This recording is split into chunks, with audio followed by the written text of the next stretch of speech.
ঘরে মিষ্টি ছিল, খাওয়া হচ্ছিল না, তাই ভাবলাম মিষ্টি দিয়ে কিছু একটা বানানো যাক। একটা বাটিতে ময়দা আর লবণ মিশিয়ে নিলাম, তারপর ডিম দিয়ে দিব একটা। ডিমটা দিয়ে একটু ভালো করে মিশিয়ে এখন মিষ্টিগুলো দিয়ে দিব। মিষ্টিগুলো দিয়ে ভালো করে মাখিয়ে নেব, সাথে একটু বেকিং পাউডার দিয়ে দিব যাতে নাস্তাগুলো একটু ফুলে ফুলে ওঠে।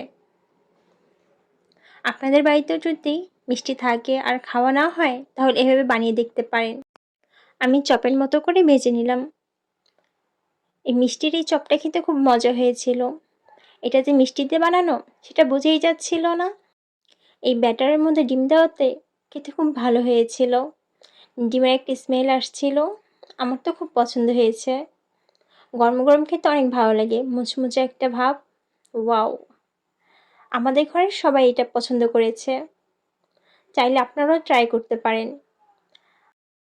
আপনাদের যাদের বাসায় মিষ্টি আছে কিন্তু খাওয়া হচ্ছে না, তারা এভাবে ট্রাই করতে পারেন। খেতে খুব ভালো লাগে। এভাবে বানালে সবাই বলবে আরেকবার বানাও। খুব মজা খেতে।